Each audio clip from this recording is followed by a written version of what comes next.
Walls are one of the first things that you normally draw when you start a project in Revit, and that's traditionally because when doing a schematic design, you look at it in a floor plan view first. Before I even draw any walls, I'm going to go to my elevation views and see what levels are set up. The levels are very important before drawing walls because they will constrain the top and bottom of the walls in terms of where they are in space. So you want to think about this in advance if possible. As you can see, normally level 1 is at 0, although this could be changed if you wanted level 1 to be at a specific elevation other than 0. You can change the level's elevations by simply clicking on the number and then typing in the elevation that you'd like. So if I want level 2 to be at 12 feet, I can type 12 and then hit enter, and it will go up to 12. So normally level 1 then would be the bottom of your walls, your first floor walls, and level 2 would be the top of the first floor walls. But the levels are very open to how you want to use them. So if it was a multi-story building, then level 1 may be the ground floor elevation, and level 2 may be the second floor elevation. But if it was a single story building, then level 2 may be the bottom of the roof. So these can be whatever you want them to be. I'm going to make an additional level which could be used for foundation.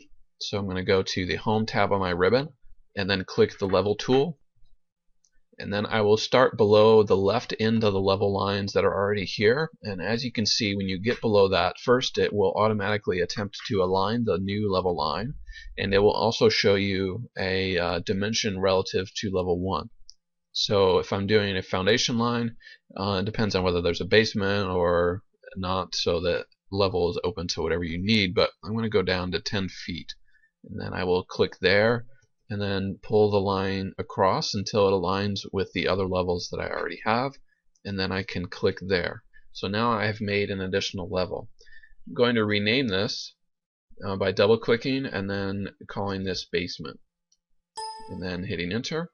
We'll ask if I want to rename the views. Normally I say yes to this, and then it will rename the view in my project browser at the same time. So those two most of the time are tied together, although that is open to your choice on how you want to control that. So if it was a multi-story building, obviously I would need more levels above. Even if it was a single-story building, I might want more, because I could decide to use level 2 for the window head height, for example, and then maybe I make a third level for the top of the walls and a fourth level for the top of the roof. You know, I can make levels for anything that I need. So again, that was the Home tab on the ribbon, and then the level tool, and then I click to draw that aligning with the other lines that are already here. So I'm going to go back to level 1 now, and now I can start drawing my walls. So I'm going to go to the Home tab on my ribbon again, and then you will see the wall tool there. When I choose that tool, the properties window changes to show me properties relating to the walls that I'm drawing. The most important thing to look at is the pull down, which allows me to pick the type of wall that I want. So the default in my case was generic 8 inches. So we're going to come back and talk about wall construction in a little bit more detail later on. For now, I'm going to put it on generic 8-inch masonry. Now underneath that, I have options such as whether the wall is being drawn to the center line or finish face of any side, or core face, which is the structural element. I can also change this up on the ribbon itself, so whichever one is more convenient. Now, personally, I like to draw very often to the exterior finish face, but again, it depends a little bit on how you want to work and what dimensions you're trying to accomplish. Then I also have the base constraint and top constraint, and this goes back to what I was saying earlier in relation to the height of the wall. So if I'm drawing a first floor wall, then I would want the base to be tied to level 1, and then I would want the top to be tied to level 2. Depending on what I want to use level 2 for. In my case, I'm using it to constrain the top of the walls, but it's important that you have some level that you're using to constrain the walls. Don't leave it unconnected, because that's going to make it more difficult to edit the heights later. Alright, now the other thing to consider is if you want to adjust the start, meaning the base, or the top of the wall a little bit beyond that, I can by changing the offset. For example, if I had a wall that I needed to leave 1 foot short of level 2, then I could put -1 feet in the top offset, and then that would leave it slightly under level 2.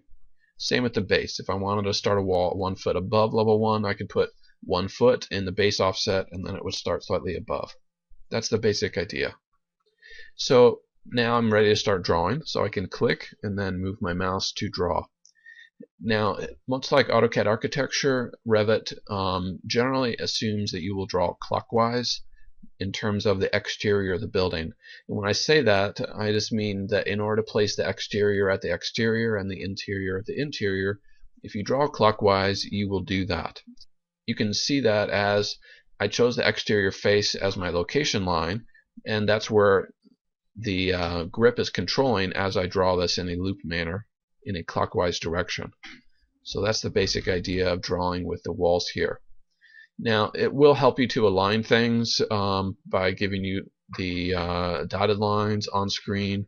It helps you by snapping to angles. It helps you to snap to distances as well, like by 6-inch or 1 foot increments. And that's just the way that Revit works to help you draw in a precise manner. If you want to draw a wall that is like, let's say, 13'2" rather than 13, I could either draw it shorter and then adjust it, or you can also zoom in. As you zoom in Revit, it gives you more or less precision in the distances. See, now that I zoomed in, I'm getting 1-inch increments in terms of the length. So I can draw it to 13'2". If I zoom out, then I get larger increments. So use that to assist you in drawing the wall the length that you want. I can also type. So if I want this wall to go 25 feet, I can move it in the direction I want to go, and then type 25, enter, and it will draw it 25 feet long. So that's another way that Revit assists you in drawing walls at certain lengths or distances. When you're finished, I can hit escape and then I will be done. The wall tool is technically still active, so I could start a new wall somewhere else, or I can escape again, and now I have exited the wall command. So try that a few times to get practice at it. After you have a wall drawn, I can select it and look at the grips. You have round grips at the ends to move the endpoints back and forth. And same kind of idea, it will snap to increments of size, and the increment depends on how far in or out you are zoomed in. You also have arrow grips, which will flip-flop the interior and exterior of your wall. It is, in my case, difficult to tell the difference because I chose a wall that is the same interior and exterior, but if you have a wall that is asymmetrical, then that can be an issue. The other way that you can adjust the walls is by using the temporary dimensions.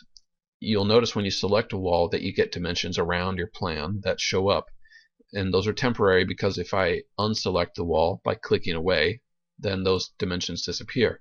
So those are simply dimensions that are there to help you in drafting.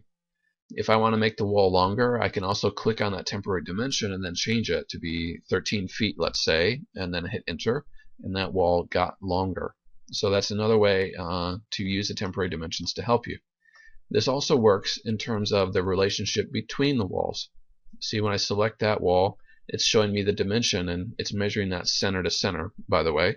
But if I want that to be something else, I can click on that and then type 18 feet and then hit enter, and that will move the wall. Notice that the wall that moved is the one that I selected before typing the number.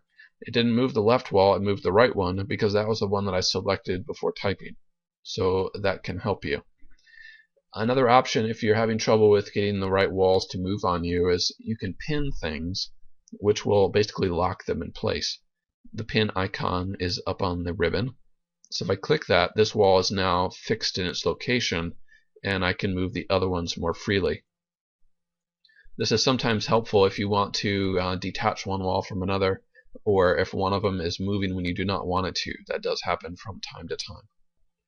Now, I mentioned before about how it was so important to use the levels properly, and let me show you why that is.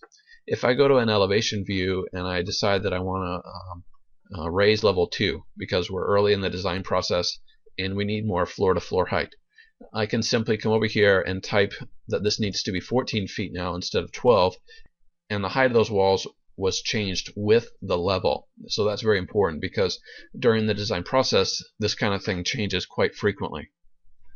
So by having the wall constrained by the level, your ability to change the walls becomes much more flexible. If I had left that unconnected, then I would have to select those walls and manually change the height of them afterwards. So that's obviously going to make me take more time. So that's the basics of using the walls. In my next video, I will explain a little bit more about editing the wall types, which means their construction.